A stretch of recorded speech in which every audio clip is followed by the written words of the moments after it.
Hello there everybody and welcome to Map the Dragon Railways. My name's Matthew and today we are going to be following up a video I filmed last year. So if you remember, in December last year I said that I'd follow up on my Rocket Railways box where I showed you what I got. And this video is to show you what I've done with most of the contents. So without further ado, let's get on to it.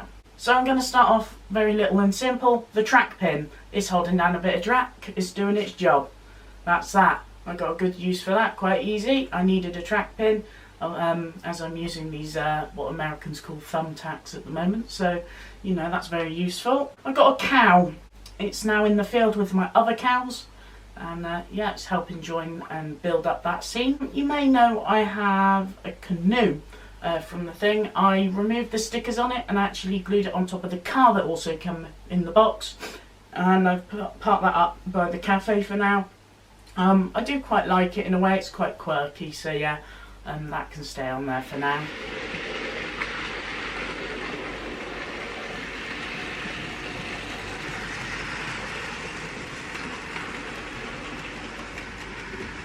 The Southern Railways cattle wagon, well, that's still chassisless at the moment as of filming, but I have fixed the broken bars that were in it. That was just a poly cement job. It was quite fiddly and it isn't bang on perfect, but it looks okay. The horse-drawn carriage, I fixed it, I glued the front wheels on, and I added a horse from the Roger Bay as well as the horse that was in the box and glued them together and wrapped the actual cotton round. So that looks quite nice, and that's down by the farm and it looks really nice. Also, I glued the hay bales I got from the set on the back, and one bit of hay that it was plastic, it had a part, you know, sticking out, so I cut that off using a simple knife.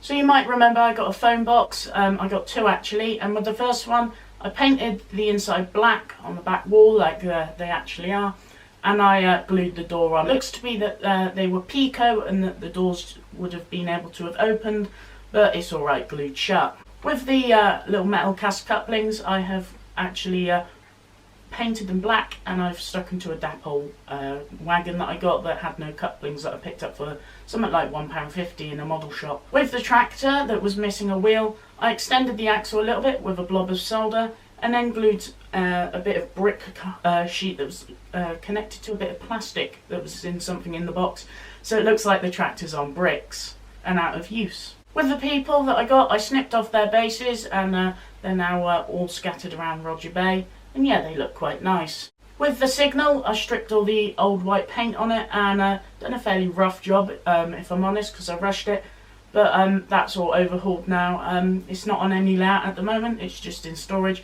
but it's there ready for if I want to put it anywhere. Also with the signal, the arm was a little bit bent, so I tried to straighten it as good as I could. The roadworks barrier, well, I couldn't leave that in the box, but I don't really know where to put it, so every so often I move it around Roger Bay, and it appears in different locations, like roadworks going on in different locations, and I think that looks quite good. Now you might remember probably one of my favourite items out of the whole box was the little moped. Nothing was wrong with it, it was painted quite nicely and colourful.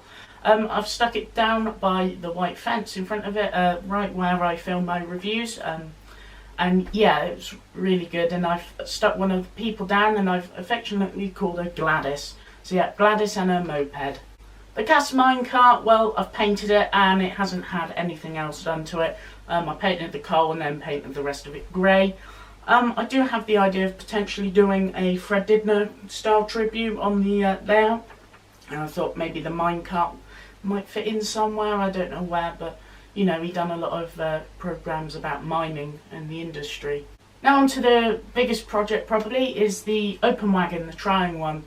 Basically it had a chunk missing out of it if you can't remember, and I basically used some of the spare fencing, tried to make the best grey I could to match with it. It's not bang on, but I painted it, glued it in place, and then I put the barrels in that were in the box, which it looks quite nice. There's a little load in them.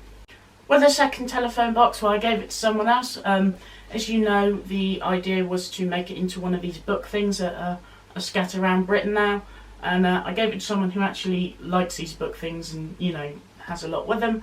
So they actually done it up, and it's quite funny. They made shelves using the fencing that was in the box, and then they actually used barcodes to put in, so from a distance it looks like different books with different thicknesses and everything, and I really like that. And now it currently resides on the Roger Bay by the cafe, but I might move it at some point. Finally, I've got round to restoring that tanker wagon, and you'll see more about that later on in another video, so I'm not going to go into details with it.